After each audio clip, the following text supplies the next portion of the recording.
All right, welcome everyone to the Stage Managers Association meeting, online discussion of adapting stage management resumes to other industries. This is a topic that came up as a request from members only, so we've tried to quickly put it together so that we know it's a increased need right now. So we're trying to get this together as quickly as possible for everyone.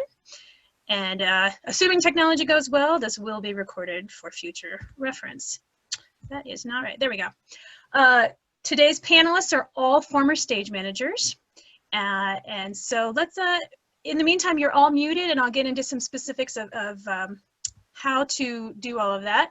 If you have questions, please use that chat feature. It may have already lit up because people are chatting over there. You can reach it by getting to the bottom of the screen and hovering over it. You can ask your questions there either to the group at large or to pull down my name, Erin Joy Swank, and raise it to just me. Or you can choose your raise your hand option. It looks like right now everybody is doing this via computer. If anybody happens to be online, you can hit, on the phone only, you can hit *9 in order to raise your hand, and it'll pop up in my screen. And here are our panelists. Why don't we go down the line in the order I have you listed. Deb, go ahead. Hi folks, my name is Deb Sherrer. I'm the general manager for the Weston Playhouse in Weston, Vermont. I was a professional stage manager for 10 or 12 years before I transitioned into arts management via box office and marketing and sales, and ultimately into arts management, business management, general management. I am a director at large at USITT, and I oversee a couple of different things there, including the resume doctors group. Yeah, so I want to point out she said resume doctors, so she works on that quite a bit for USITT, and she also has a consulting business that if you have further questions beyond this, she's the person I'd recommend first because she specializes in some of that too. Moving on to Katrina. Hi there, I'm Katrina Niemisto. I was a stage manager for about 10 years, primarily here in the Denver area. And in 2014 decided to leave stage management, get an MBA, and now run global content strategy for a personal finance company called The Motley Fool. Previously, I was working for Marketo, which is a B2B software company, and then we were acquired by Adobe. So I was working for Adobe for about a year and deal primarily with global content strategy, AI, and the future of work. What that means is that I really look a lot at algorithms and how algorithms interpret resumes and how algorithms interpret our lives, and then put that into practice in what I write and what I talk about. And you also worked for a whiskey company for a while. Yeah. Yes, I am a whiskey aficionado, and just would always love to talk to you about Scotch. And Jonathan. Hi, I'm Jonathan Ruiz. I'm the producer for the professional training company at Actors Theater Louisville. I use he, him, his pronouns. I'm a former stage manager where I worked for 7 years as one before becoming the artistic coordinator for the professional training company at Actors Theater Louisville, and recently became the producer of the program as well. So I work with a lot of early career professionals who are often making a lot of transitions from their respective fields that they studied in either an undergrad, and they're making that shift into the, like in the larger market, or just continuing kind of the same career path that they started off with earlier before joining us. Yeah. Great. So we're going to start off with, I had them send me in some samples of non-theater resumes. And we're going to take a look just at a couple general styles first. And so first, Deb, we have yours on nursing. Why don't you go ahead and start?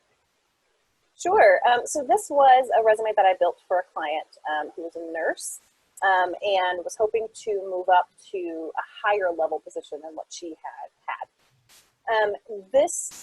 I don't usually use summaries, and I don't usually put certifications and training up top, but because of the specialization of the field that she was going into, and the fact that if I'm hiring and I don't know that information about her right off the bat, I'm not going to continue to follow along the rest of the resume, because there are just legal requirements So if you're going for a position and the checklist of things that you have to have is as literal as can be, I would certainly recommend putting that near the top of your resume, because it highlights those things that aren't up for debate. I firmly believe that you don't need to check every box when you apply for a job, but sometimes if you need a specialty certification or a state registry, those kinds of things you should absolutely put at the top.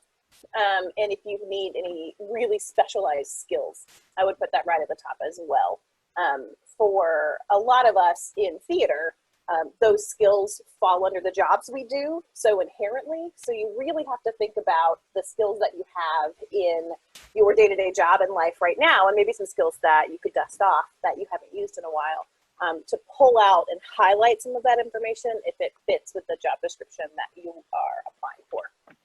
And so I just want to point out, so all of the resumes, we know you were looking at a computer, it's tiny, tiny screen. So what I've tried to do with most of these is, here's the general overview, and then we will zoom in on them. So zooming in on the summary that she was saying, and then let's see where else. So here's, yeah, go ahead, Deb.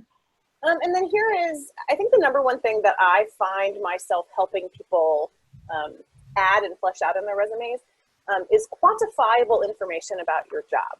Managed a team, not helpful. Managed a team of 20, managed a team of 100, managed a team of 200 with varying skills from intern to professional. All of those things say something very different and help me understand the scope and scale of your job. You could be a production manager that has a 2-person team. You could be a production manager that has a 400-person team.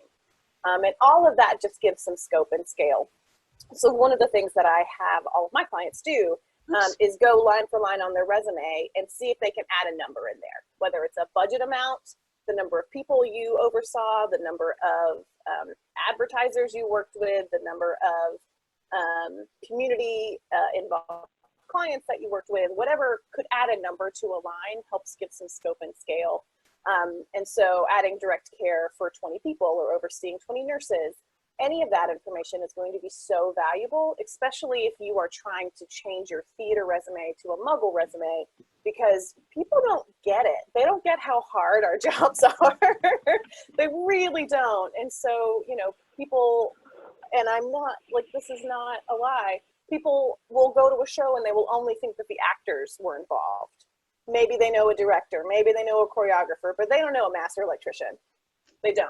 They don't know a stage manager. They don't. And so anything that you can do to help bridge the knowledge gap when it comes to scope and scale will ease the transition. And so like this one has accurately documented all elements of nursing assessment. Those are words we could adapt because we definitely accurately document blah, blah, blah, blah, blah. And then I just wanted to point out, of course, now your pictures are covering up on my screen. You may have to drag around your panelists just to see the far side, depending on where yours popped up on Zoom.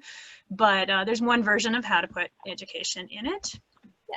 And if you did something specialty in your education, you know, one of my versions of my resume, I had a really cool sort of thesis project when I went to grad school that sometimes helps me in my job search, and sometimes it's irrelevant in my job search.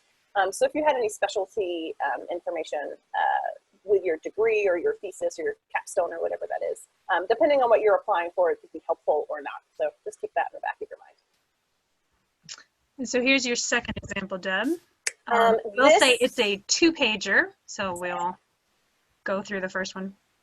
So this one is a gentleman who was transitioning out of the military after 20 years. And was working on his MBA and wanted to go into business management.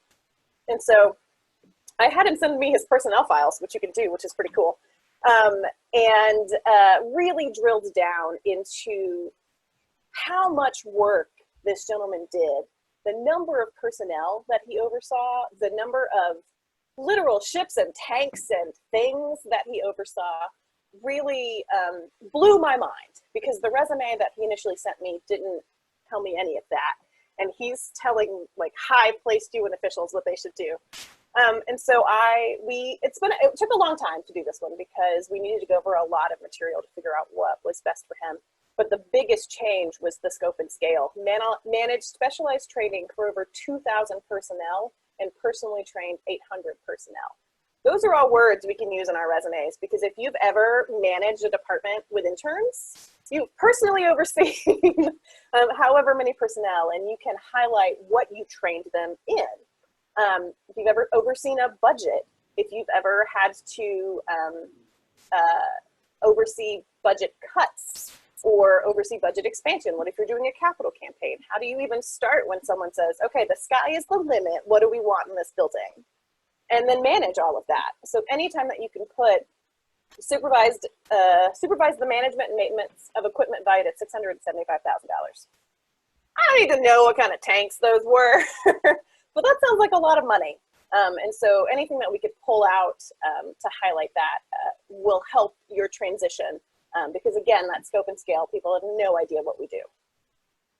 Let's see if there's any, these are variations of the same. This one has a percentage on there, which is nice. Sometimes if you, when I have marketing on my resume, sometimes the numbers aren't large numbers if you increased your social media following from 100 to 200, but that's a 100% increase. So sometimes percentages tell a fun story. So don't be afraid of switching up the types of numbers that you use. Also, if you only use dollar amounts, it gets really repetitive. So balancing the type of numbers that you use and how you tell your story is good. All right, so unless I'm not seeing any immediate questions coming up, we're gonna get to a whole other section about skills. So if you have questions about skills, we'll hold those off until the end. We're first working just on the sort of more of the format.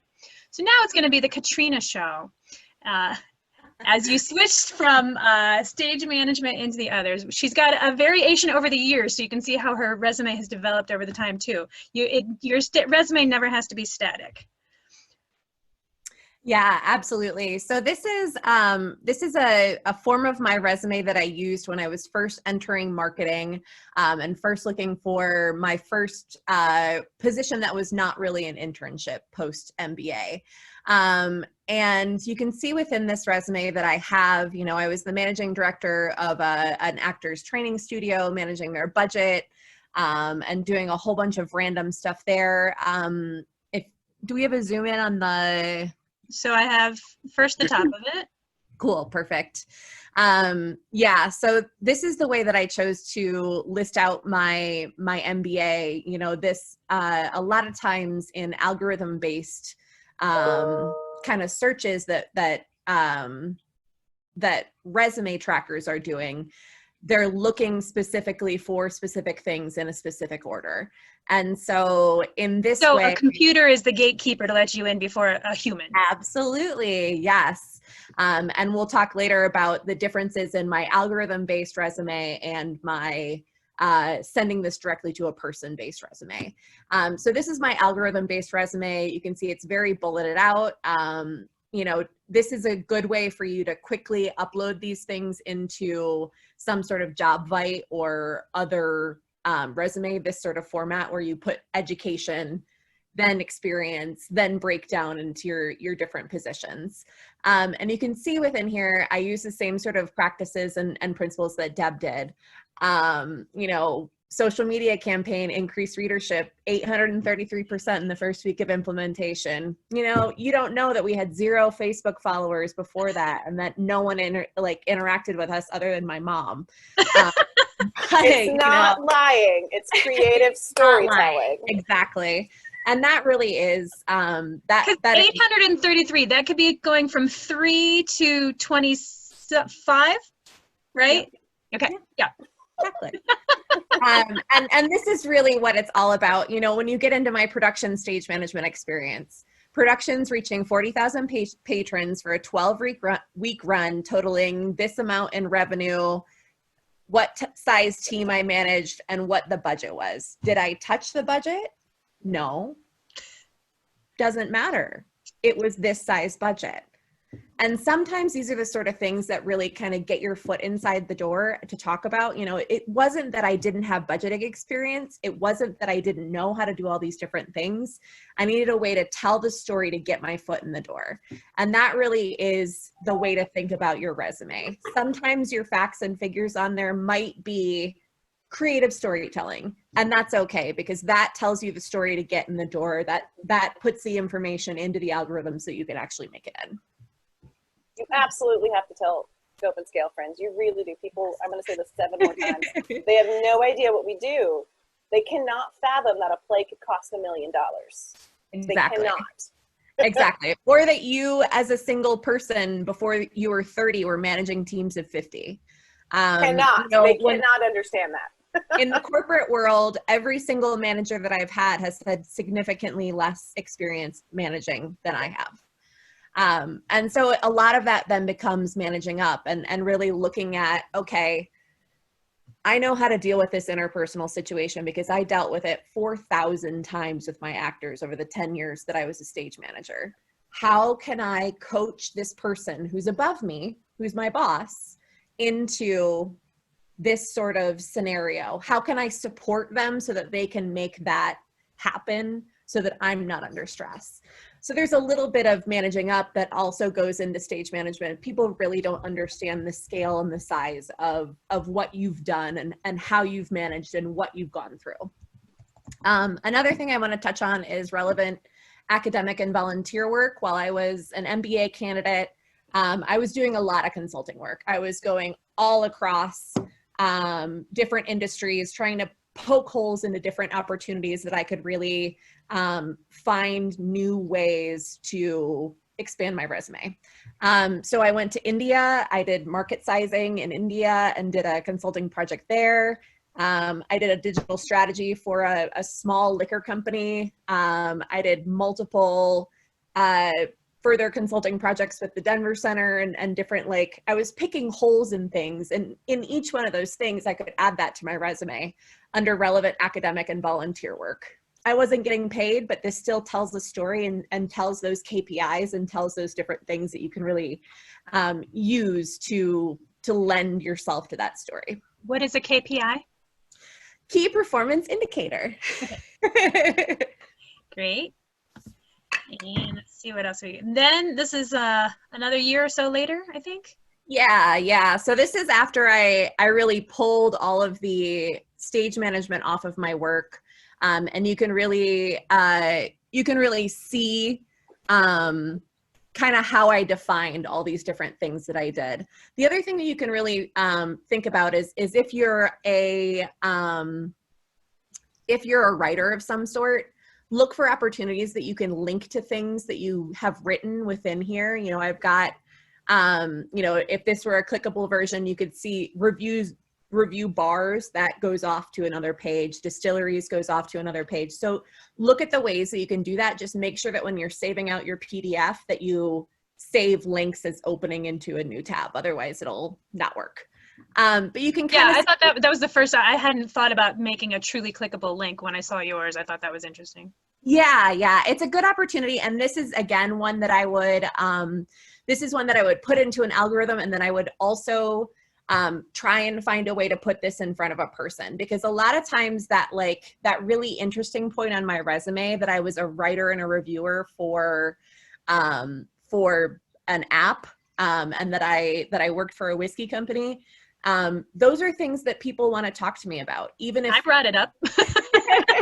Exactly. And I have to tell you that there is not a single interview that I've gone on in the last 5 years that I have not talked about my stage management experience, and that I have not talked about my interesting work in alcoholic beverage marketing and that kind of stuff. So look for those opportunities that you can add things into your resume. You know, down here I've got TEDx Mile High Experience Board member. That's another great point. It's a community effort. There's so much that theaters do as a community that you can add into your resume to tell that story, to get in front of people. And again, to what end, all the different things on there: increased blog traffic by 22% year over year, increased content pipeline from 2 weeks to 7 weeks. Those are all firm numbers in front of things and quantitative results. And then we have a very different style of resume. Yeah, absolutely. So a lot of times when I'm applying for something that's a little bit more creative or a little bit little bit less automated process, I will put this resume in front of people. Now, this is a standard Moo template within Word. It's nothing fancy. It's literally, you go within Microsoft Word. It's one of the I think it has like a box at the top. I can send Erin the link and distribute it if I can find it. And I wanted to point out that you just have a LinkedIn. So we've talked about this in other ones too, but you don't have to have your own website. Anybody can put stuff on LinkedIn. And I would think for especially the non-theater resumes, that I would think this is even more applicable. Absolutely. Yeah, my LinkedIn is incredibly robust, and you can see a lot of the different projects that I worked on there. I've really simplified my theater experience down into kind of one bullet point now, because, you know, I'm 7 years into my my second career, but it's a good opportunity to really to showcase your different skills. And really what I do on LinkedIn is network with people. You know, with LinkedIn, it shows you who is looking at your profile. It shows you who you're connected to, who works for a different company. And it's really expected of you that as you're interviewing with these new companies, that you are stalking people, that you are looking them up on LinkedIn. One of the things that I look for in candidates that I'm talking to is, have they looked me up? If they don't know anything about me, don't know anything about my counterparts, about what we do, and they're interviewing to be on my team, what sort of investment does that show? And so it's really important, if you can build out a LinkedIn profile, to then use that to look for jobs. So yeah, definitely, if you're looking for an example of a LinkedIn profile, my name is very, very not common. Mine is terrible. Don't look at mine. I always forget to update it. But I agree. The point of, you know, a lot of organizations that you're looking for, at least in their senior management team, will have some kind of bio or some kind of about us page that tells you the history of the company and the growth that they've seen, or an exciting project that's upcoming. And if you can work that in to something you're talking about and why you're excited to apply for the company and interview, it's really helpful, because it shows, you know, that, I mean, that's a 5 or 10 minute investment of your time. But it shows that you did it and you cared, and that, I mean, that if I've got 10 people and I need to only interview 5 for the final, that helps. Exactly. It's also interesting because my marketing resume is set up as a 2-column as well. Oh, really? But I met Katrina today, so we didn't do that in tandem. Yeah. But mine is split. My education and that's the funny. highlight reels on the left. And yeah, that's really funny. Yeah, and you can see, so with the way that I set this particular resume up, I have that summary statement of what I did. Managed a team of, 50, submitting daily reports to higher ups to maintain integrity and safety of productions. And then I bulleted out different things that fell into that to then tell that different story. And this is something that I would expect that a person would read. This is not a good resume for an algorithm, but this is a wonderful resume to put in front of a person. So if you're approaching someone from LinkedIn, say they post a job and they say, send me candidates who have administrative experience and know how to get things done. I would look to send this to someone rather than sending them my solid text, like all the different borders pulled out. And it really highlights all the different portions of my resume that is in the other one, but tells a completely different story.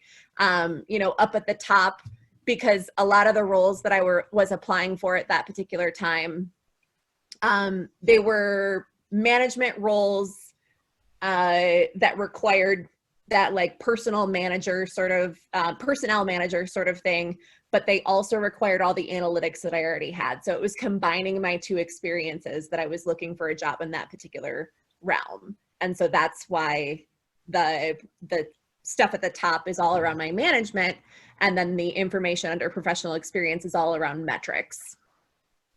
I'll also point out, because I think it's lovely, good use of color. If you add a splash of, I love a splash of color on a resume, but it needs to be able to print in black and white. So make sure when you pick a color, because a lot of us still work in print. that it will print well. I'll also highlight the strategic use of bold is very good. So if when you write your resume, as laborious as it is to edit it for every job that you do, you have to edit it for every job that you do. Absolutely. And if you can literally, I did this exact thing and all I need to do is highlight it. Go forth, my friend. Make it easy. Like those things make it easy on the person reading it who's going to exactly. it. Yeah. And especially because this is not the quote traditional format, although we both have this resume, so maybe it is traditional. Those things help, but you have to be strategic, my friend. You cannot bold everything. But this is an excellent use of, just from skimming it, and it's very small on the screen. MBA, increased ticket sales by 25%, Bachelor of Science, refined relationship building skills. Like those all mean something, whether you work in this industry or not. Right. And that's another thing that I would really say is, as you look at job descriptions, especially ones that are going through, that your resume will then go through an algorithm, look for the keywords that they're saying within there and keyword optimize your resume. If they've used manage a team, and on your resume you use supported staff, they're not going to interpret that as managed a team. And so you need to look for those little clues within the resume, within the job description, to then filter into your resume to give that algorithm, again, more things to pick up. Even if it's a non-algorithm resume, I look to see if you are sending me a resume based on my job description or based on someone else's job description. Exactly. There's very small tweaks sometimes, but you get to know sort of what was going on in the production manager's head when we wrote that thing. And if you pick up on that, then I feel like you're just a tiny step closer. You're definitely closer if there's a computer looking at it. Definitely a step closer though if a human looking at it. And you answered a little bit. Go ahead. Go ahead, Jonathan. Oh no, I was going to say one of the skills that I've stolen is that one of the skills that I've stolen from a colleague is that when actually you see the job description, if you copy and paste it into a Word document, under each bullet, write out when you did that. Right. So it's just if each bullet point comes out. So then that's a way of kind of like reverse engineering your resume. So instead of thinking about how you can take it, so if there is one specific job where you're like this, as Deb mentioned, you should tailor it to every single job that you apply for. But if this is a big transition, is this something new, or this is a big shift where it is going to involve a bit of an overhaul in terms of how you've been accustomed to doing the resume. If you start with that audience that you're working with and working backwards, that's a good way to do it. So if you copy and paste it and then just list all the different things that you've done it. And then as like Deb and Katrina have mentioned, how do you quantify that? How do you make it accessible? I think one of the big fears that we have as stage managers is because we've been conditioned to think that people don't understand our work. But as soon as we start talking about it, it makes very clear. It's very clear why we're there, right? So then we just have to do that little bit of work as to why actually do we need a stage manager, and what the similarities between that and because every organization where you have more than two people, there's someone like a stage manager there. And so those are the things that's very, my partner works in communications, and talking about me working in nonprofit theater as a producer and him working as a proofreader, there's so much organizationally, even though it's a for-profit company, there's so much overlap in what we do, especially now as we're trending to go towards more skills and hard skills and soft skills, but as opposed to kind of like physical work. Those are the types of things that in the theater world, relative to many of our other colleagues, our skills are very transferable because those are a lot of the things that we're doing already. Yep. And I would say also, if you know what job industry you're going to, if you know anybody who does that industry, pick their brain. Find out what are some of their key buzzwords, and then start thinking, and they can help you because they probably want to help you get a job too. Have them help you plan through some of those things. I'll also say, even if they're not your friend, like this is a time where LinkedIn can really be helpful in this new world that none of us quite know how to navigate yet. You will be shocked by how many people will say, I have no idea who you are, but sure, I'll take 10 minutes. Because nothing is this human interaction? Yeah. Oh my gosh, seeing another human. Especially, you can also, these days, so many people are online right now, and like I was part of a Zoom the other night where somebody was like, hey, let me just introduce you to my friends, and most of us did happen to be theater people, but you put out there on Facebook to say, do any of my friends know anybody in X industry? Right. And they'll connect you, because everybody wants to connect everybody right now. Absolutely. Before we move on to Deb's stuff, we have a couple questions. I saw that you were answering in the chat there, Katrina. But yeah, I was going to answer the algorithm one out loud. Yep. So Gabby has a great question. How do you determine which jobs might go through an algorithm versus going to a person? So typically, if it is through a Jobvite or some sort of form that you fill online, that is always going to go through some sort of algorithm. If it is going directly to an email, I will make a judgment call. If it's a general email, like info@vegancookbook.com, then that is probably going to a team of people, and I would not send my creative resume, because they're going to look, there's going to be multiple people with multiple eyes on it. If it is going to EJ Swank at SMA.com, I'm sending that personal resume, because that tells me that's a person. And then I am also looking up who EJ Swank is. What can I tie into? What can I put into my cover letter? What can I know about who EJ is, so that I can then understand how to frame that letter? One thing that actors are really good at is building those like Uta Hagen profiles, knowing your motivation, all that kind of stuff. And in marketing, we use personas. And so really, when you're considering your audience, when you're thinking about who that letter is going to, when you're thinking about who that resume is going to, and personalizing it to them, you're really going to ramp up your ability to get in front of people. Post MBA, I applied for 400 jobs. It was miserable, close to getting a job, and I got one offer. When I left that job, I applied for 35 jobs, went on 3 interviews, had a much more concise way that I was going about how I was approaching jobs, because I knew significantly more. And when I approached this last job, I only interviewed with one company. I only was looking at one particular company to jump to. And so the further on you get in your muggle career or in that kind of stuff, the more you'll be able to target your information. And the more that you target your information towards the jobs that you really want, the better you'll be able to get them. And then to add to the some literal content about the algorithm ones, if you find yourself copying and pasting your resume and then uploading your resume at the same time, that's an algorithm. Yep. So if you hate your life while you're applying, it's probably going through an algorithm to maybe get to you. The best thing is just, I'd say just get over it and then just do it, right? So it's one of those things, see it as necessary as putting the job title in the subject line of the email if you were sending it to someone directly. It is a pain.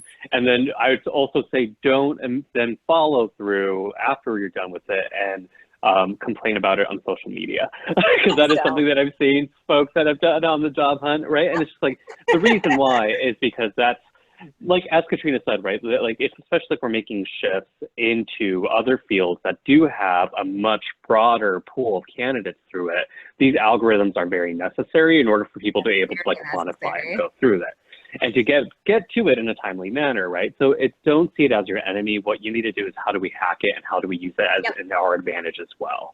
One of the things, Katrina, that you mentioned, that you purchased this off of Moo, the template that you have, so that's MOO. No, this is just a Moo template on Word doc or Word, Microsoft Word. Okay. Yeah. So you don't even have to buy it. Yeah. Okay, awesome. So that's a standard free template. And I've seen people adapt it for management use too. Yeah. Yeah. Yeah. Yeah, I'd say so. For my personal resume, I purchased something off like a website like Etsy, so then that way I could find it, and that's just like my personal thing. That's not necessary, but I say also do take the time to explore the different formats. Deb and Katrina both shared 2 examples, like the 2-column versus the 1-column examples there.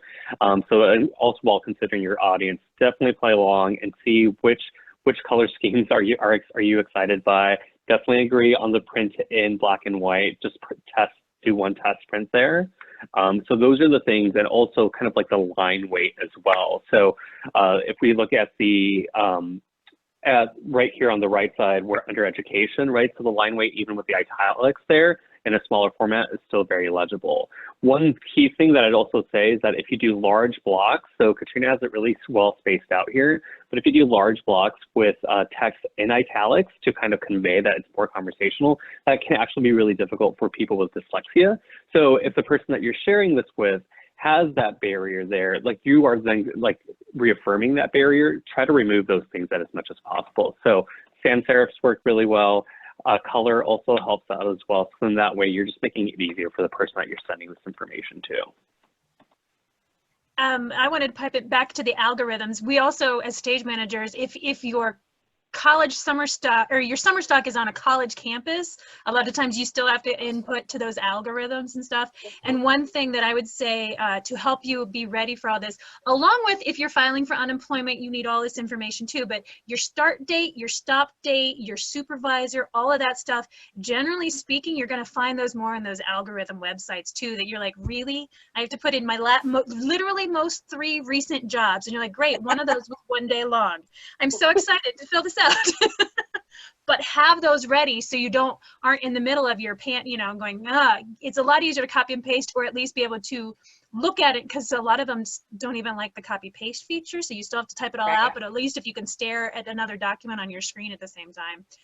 And then if you I always recommend having a resume that is longer than your actual resume so that you can add in jobs, especially in this peculiar time.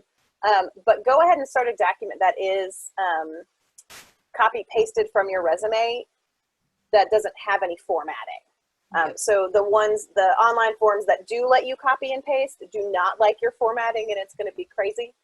So if everyone will go through this. If you're looking for a muggle job, there's going to be at least 1% who's going to make you apply online. So go ahead and do that and create a document that has that information that is unformatted, and save yourself some stress.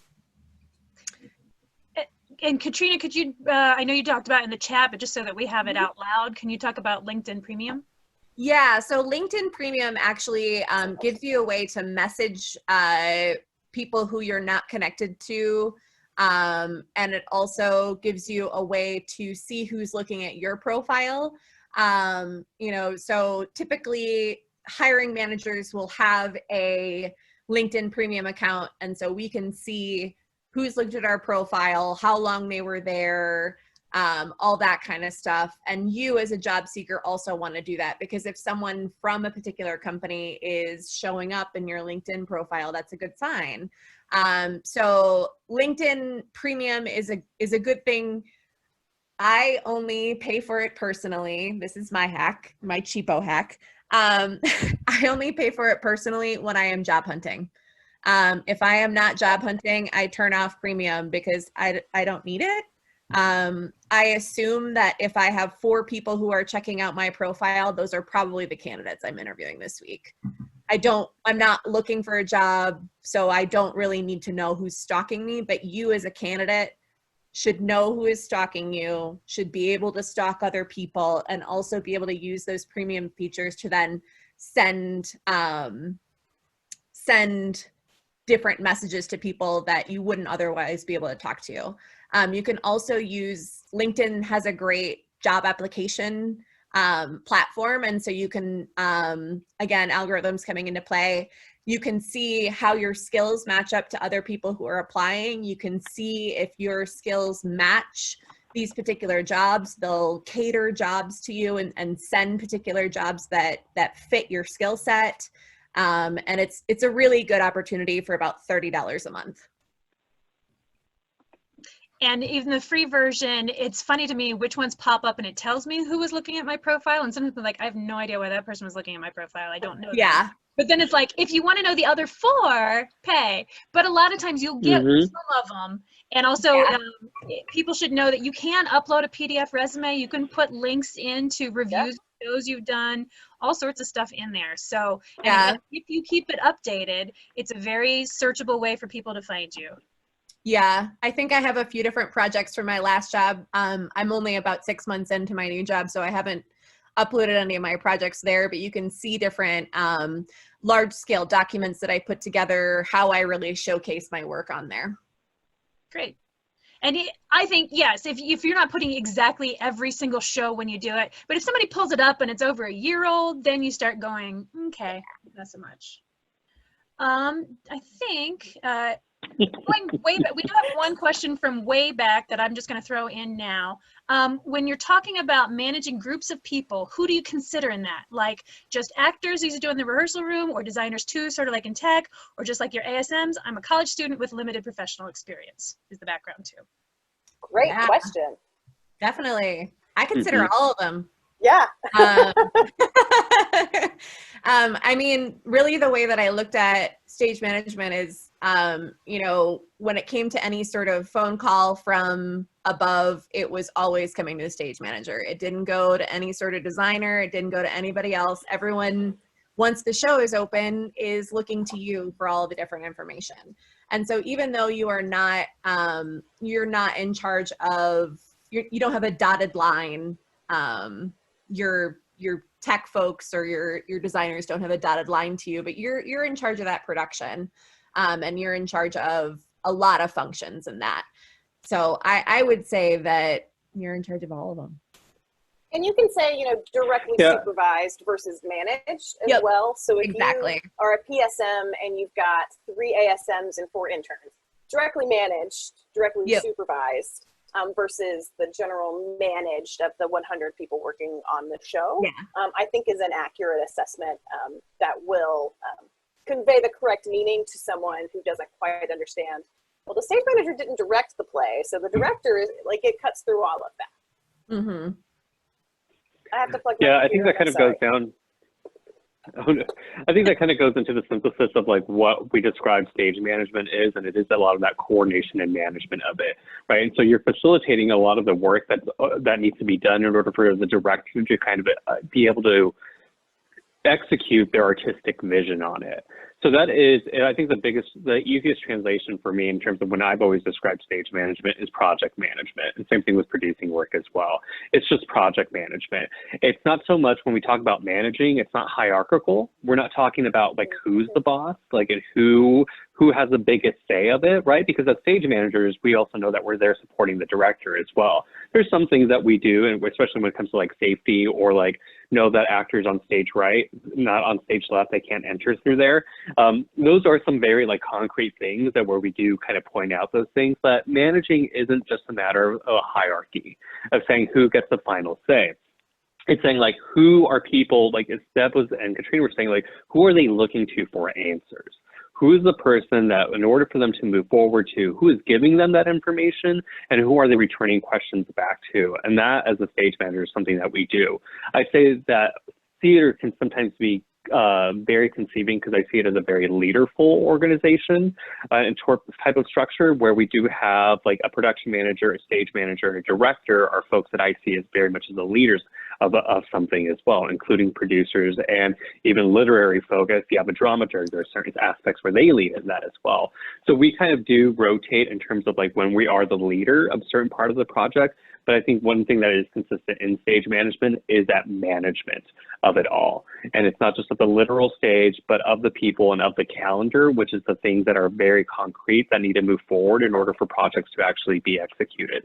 So when you are talking to someone who isn't working in theater, those are the things that are going to be really exciting to them, especially when you couple it with it being in a creative field where it's not like, also you have to be able to interpret creative processes in order for you to be able to do that work, right? Because as a stage manager, you're not just talking about like, you know, blocking notes and then what the tape out is. You also have to be able to like go into the vernacular and the storytelling, the visual storytelling, and how your decisions also impact that as well. You may not be the one that's leading the charge on that vision, but you have to know it well enough so that you know the other work that's surrounding it and what the impact of that is also going to be. Absolutely. Great. So I'm going to do a little bit with Deb's here, and then we've got about 15 minutes left to cover the skills too. So I know we can stay a little bit longer if people are available, but just trying to keep a little bit on track.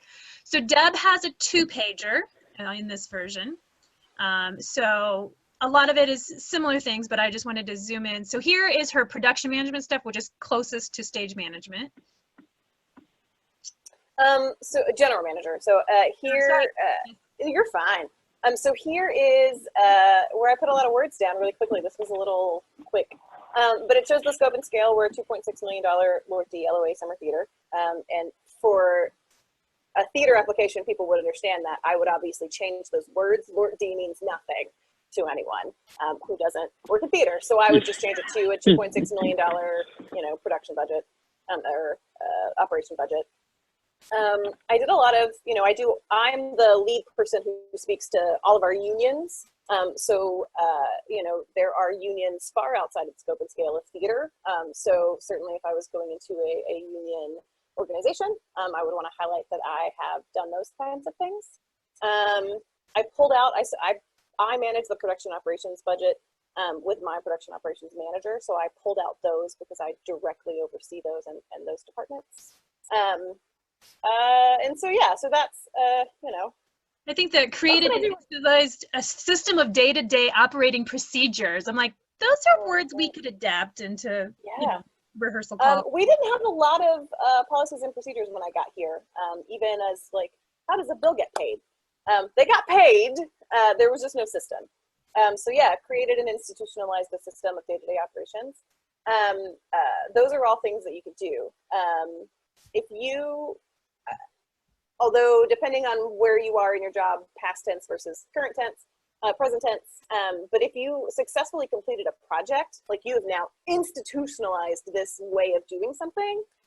So if you were a PA and you helped overhaul the way receipts were received and managed, that is a hard skill. There was a problem, you solved the problem, it is now so institutionalized that no one remembers the old way. Those are things that you can absolutely highlight on your Muggle resume that will 100% transfer without having to do a whole lot.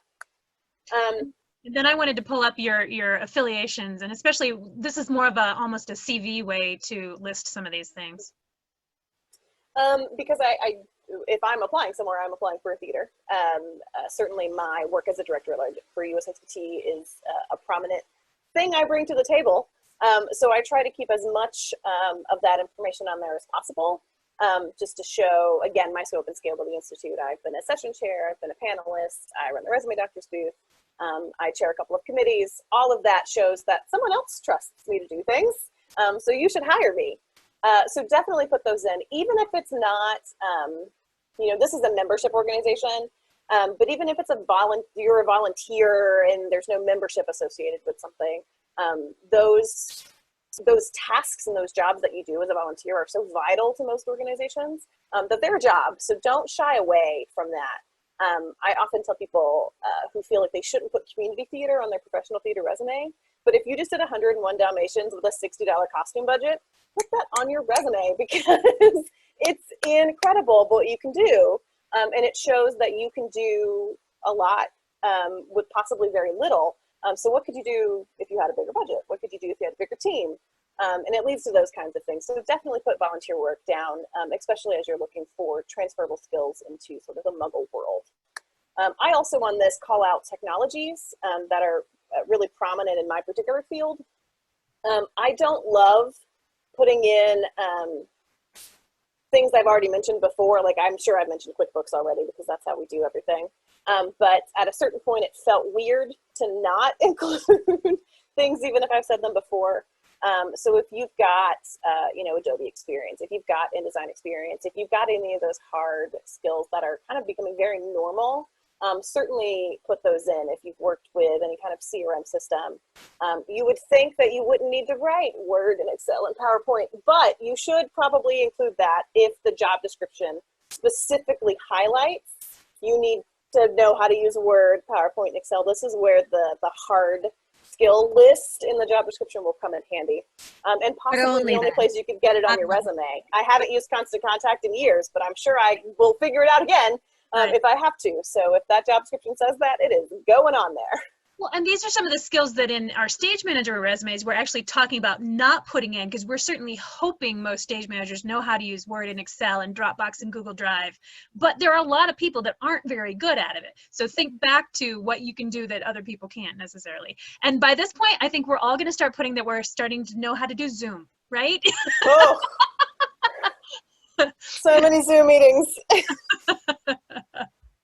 All right, I think that's all I have. Oh, yeah. And then just real briefly, I thought this was a good little quick visual from igrad.com.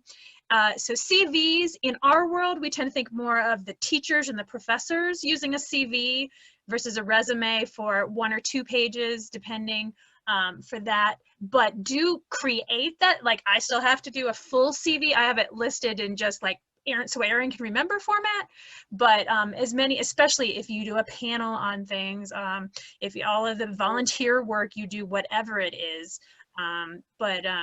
if you hear the terms thrown around, CV versus resume, those are the differences. And I can't believe how long CVs can get. So are there, the thing we have remaining is about skills. So hold any skills questions, but is there anything else that has come up?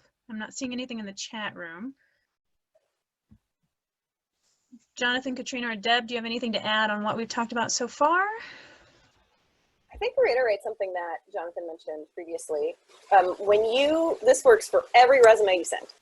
When you save your resume, please put your name and the job that you're applying for as the title of your resume, because resume 326 doesn't help me know who you are. Put it in the title of the email, Deb Sherrer, General Manager. That's what I want you to go ahead and associate that I already have the job. Unless they give you a specific subject line that they asked for. Yeah. Which often includes the job title. There are, the huge theaters have hundreds of people applying for them and probably aren't using algorithms yet. So make it easy on the person who has to manage all of that coming in by 1, following instructions, and 2, labeling things with your name. Great. Okay, so Claudia Lynch, who you may recognize from being a fellow Stage Managers Association member, she actually started this list, and it's on You're the Stage Manager if you want to copy and paste it. These recordings will be available too. So we actually have 2 pages worth of these, and there's certainly many, many more, but these are sort of some buzzwords. Do any of you have any other examples that would fit under communication or project management that you can think of? Well, I'd certainly like to highlight something that's already on there. Proficiency in verbal and written communication. The very first thing I'm going to know about you and know about your ability to effectively communicate is your resume and cover letter. Although it is your story, and the key to this is telling the best version of your story, it's still a written document that needs to communicate effectively. So you can't forget that. Like, it's easy to go, oh, look at these pretty colors, and I built a logo, and I did all these things. But if it doesn't effectively communicate who you are and why you would be great at this job, it's not a good resume, no matter how pretty it is, or no matter how well formatted it is. So always think of that application as your first and maybe only chance to effectively communicate with someone. Raise the stakes a little bit more. It's not just this thing you have to do, it's a thing you get to do in order to show the skills you already have.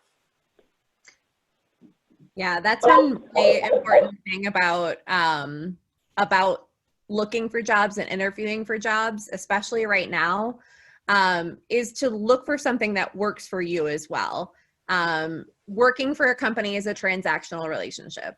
And so the more that you can come to the table also asking what you'll get in return, for this position, other than a salary, think about what you're looking for. Are you looking to leave stage management because the hours are terrible for you? Are you looking because you don't have any sort of work-life balance anymore? Think about your motivations for leaving the field or for looking for other jobs, short of it's coronavirus, I need something right now.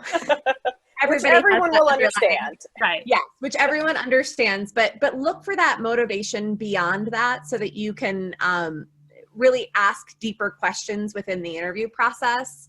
The type of companies that stage managers should be working for and that they will not be taken advantage of, because that's one thing that really happens with stage managers in the Muggle world, is you come in and you are a hard worker, you're used to putting all your blood, sweat, and tears, and then if you don't set those boundaries around your time, you're then spending all this time not happy in your job because it's all that you do and it's all that you are.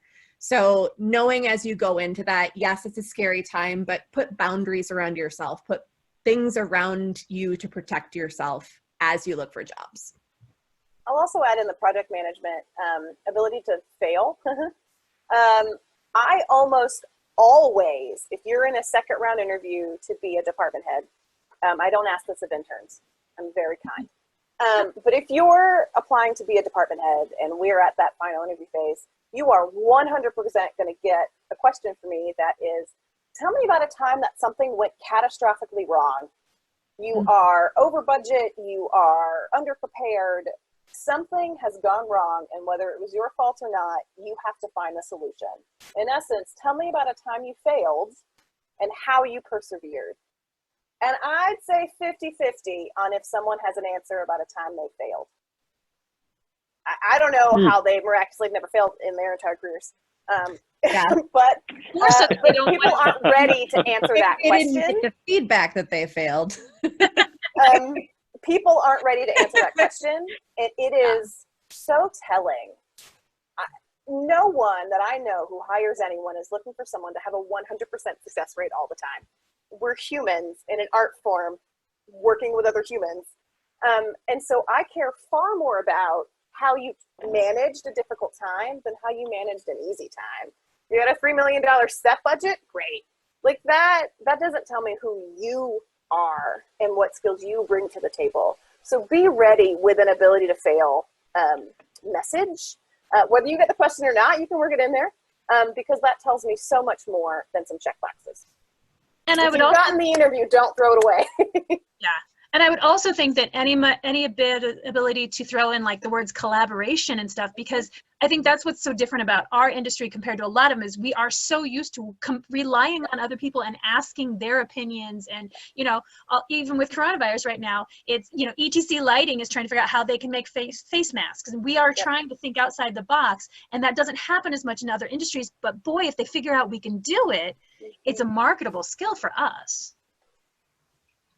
Yeah, I think we're there for communication. I would also add like interdepartmental communication, because I think it's a big thing that we do as stage managers, because that shows that you have to know what other people are doing in order for you to effectively communicate with them, which especially as we're leading towards communication-based and more technology-based jobs as a whole, even pre-coronavirus, like those are things that are very essential to it. So, and I think for project building and project management, I would also add like we create a lot of systems. At every project, there's going to be a whole different thing. If you're creating a queue lighting system, right, it doesn't matter that people know what a queue light is or isn't. That's not what it matters. What matters is that you created it, that you worked with your team and said, what is it that we have to do in order for this to work efficiently? In order for us to do the same show for the course of like, you know, a whole month, or, you know, it could be a 60 performance show. It could be a 1 weekend performance show. We know in theater that we have to be consistent for that as well. I think the important part, since we're kind of running out on time, I think it is tailoring which jobs go for which skill sets go for which job. And I think the important thing that we could do for stage managers, so if like the bulk of your work is in stage management, is I like to think of stage management like for one play in 3 chapters. So there's a rehearsal period, there's the tech, and there's performances. And what are the different things that we do in there? Sometimes when we try to convey what stage management is, we try to tell the whole story. But when you're applying for one job, definitely pick out the parts that apply to that job specifically, right? So if it is about quality assurance, then you're going to want to focus about like during the performance period, because then you're going to keep that consistency in it if that's what the main job is looking for. If it's about interdepartmental communication, right? So if you're working in a place where you're managing traffic of labor and work throughout things, that's going to be throughout the rehearsal and tech period that you're probably going to focus on those skills. So those anecdotal bits that come up about like in the interview process about when was the time that that catastrophe happened, or tell us about interpersonal things, don't disregard our interpersonal abilities. The emotional labor that you do as a stage manager, and I mean that like emotional labor in that it is your job to handle so much of the emotional aspects of a production, is a really, really key thing. If you're able to handle so many logistical things and tie in feelings, that is such a great thing that will be appealing to so many hiring folk, right? Whether it doesn't matter that the system that you're describing is a full trust and a pulley system. That's not the part. What's important is that you learned it. You learned it enough that you could communicate with that team effectively and efficiently.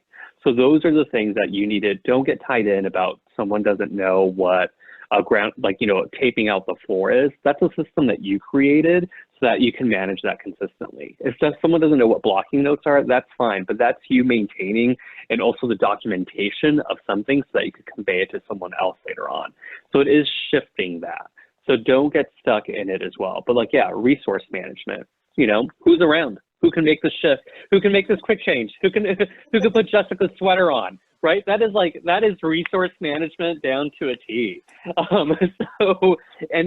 Don't be worried if like the scale, I know that we are talking about scale a lot in terms of like budgets and stuff, but those are just helpful things for people to know about what the point of reference, so that way it doesn't live in vagary. Don't feel like you're assigning a value judgment to it though. It's just a sense of communication. Don't worry that if you haven't handled that $2 million budget, many of us as stage managers rarely actually handle budget because especially if you're working under AEA parameters, you're probably set under those things as well. That's something that I would also say is like, if you one of the things is that the inconsistency of stage management can feel like a very scary thing, but that's where you rely on it. Theater can seem very mercurial. It's like it's something that changes from play to play, and it's very different, especially if you do a lot of contracts, but you are the consistent through line through all of that. Your paperwork's the same in every single way. If you're working by AEA standards, whether that is because you're at a union house or you're just using those practices yourself, that is the maintenance of those regulations that you are keeping consistent through it all. So don't discount yourself as like an entity that you are working for, because especially if you are a contract, you're kind of working, yeah, you're working as a contract, you're working as your own business at that point also. Great. Any other buzzwords you guys can think of that we may or may not have mentioned? I'm thinking of emotional intelligence came to mind. I don't know how that would quite fit in a resume, but some of those kind of terms. I think a lot of these terms would come from making sure that your resume matches the job description, as opposed to trying to make these terms fit. So I think this is an excellent list, and you should all file it away because, just like Jonathan just said, resource management. If you're a stage manager, you've done a run sheet, and that is resource management at its finest. It doesn't matter if there are 3 people on the show or 100 people on the show. You have a limited amount of resources and definitely a limited amount of time. And that is something that translates. Certainly paperwork, documentation, all that translates. So these are, Claudia has gotten together some really great sort of buzzwords, but make sure that you first start with the job description and then build the way you describe something around what they're looking for, because it'll take some translation. Yeah. And I'd say also now, sorry. Okay. Oh, I was just going to say that also right now, sometimes buzzwords become very cliche very quickly. So that is something, so like synergize, take that off the table right now. Synergy. We're done synergizing. We're done with the synergy. We're done. We ran out of it. And so and there might be, I feel like we ran out of it a long time ago, right? In terms Right. of, or the use of that word. And there might be other new words that are coming up. That is the hard thing to keep up with, especially when you're on the job market. But that's when you use those resources that we were talking about earlier about like, oh, what are these? When you say this comes to mind, I think like earlier we had the word code switching on one of the lists. I think code switching is also very specifically cultural now as well. So if you're applying to someone who is an NPR listener, that means something different to them now. I was thinking the same right? thing. Yeah. So yeah, so and that might be a positive, that may be a negative, or that may be something that detracts away from your resume. So, and that's not to say, like, in most hiring managers are capable in their jobs that they will look past those things. But why risk it is what I would say. And one thing that I know is very dear to Jonathan, sorry, actually all three of you on the panel, I know you well enough, equity, diversity, and inclusion stuff. It is a buzzword, but we are definitely into trying to adapt to those things. So if the job, description says something about it, you could say how you worked on performances with sign language interpreters or all those kind of things, or if you know sign language. Or I would say in this day and age, regardless of the position, if you can put American Sign Language on your resume, that's a high thing. And any languages, back to some of the regular just skills for stage managers. And since you're all watching this at this point, it's only going to be available to SMA members. We might make it available to the public for brief moments at this point. But go back and watch the best job practices one that we did, where we talk about a lot of other skills that you can put on your resume too, just for stage management, but certainly a lot of those can go into these kind of things too. Well, great. Thank you, guys. I believe, let me double check. Yep, that is it. I have heard that some people wonder if they really should put an arts degree on their resume. That a few people do think, like this dog does in this cartoon. But I would be also of the opinion that a lot of people think you may have ways to think outside the box. So I don't know that I would hide it. I mean, you need to have a degree on your resume. I mean, if you fought for that degree and you walked across that stage, why would you not tell someone? If nothing else, it tells me you can finish what you start. It took me a decade to finish undergrad, so like I can say those words. But you finished a degree, you met criteria, you did things in like that. Even if it's an arts degree, you did it. So I don't know anyone who is recommending to hide that you finished college. Yeah, most Muggle jobs will be looking for you to at least have a bachelor's degree. Yeah. Yeah, I would also add that, like, if you're applying to a company where they would look down on you for having an arts degree and like rule you out as a candidate, you're probably doing yourself a favor at that point.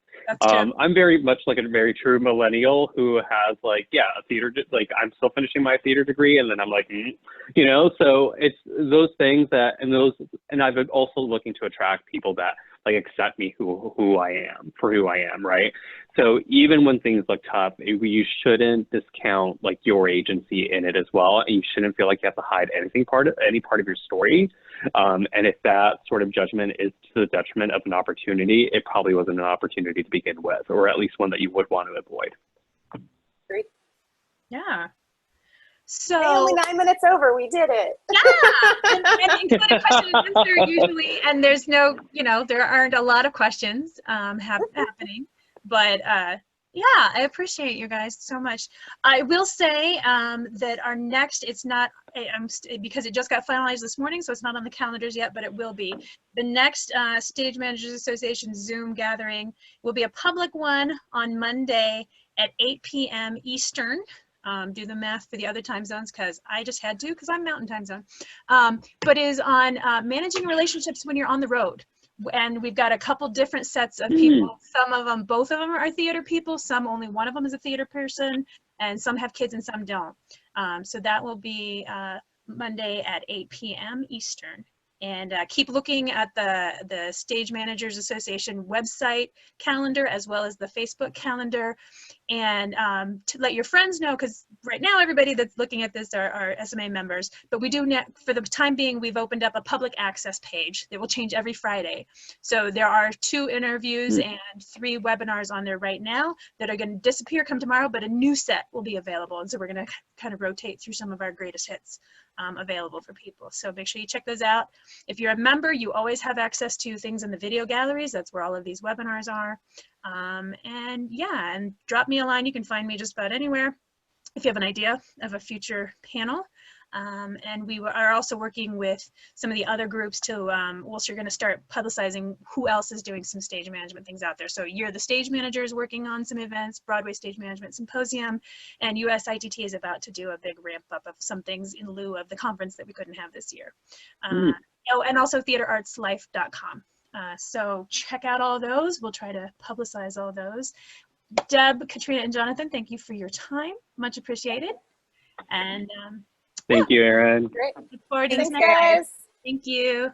Bye. Bye.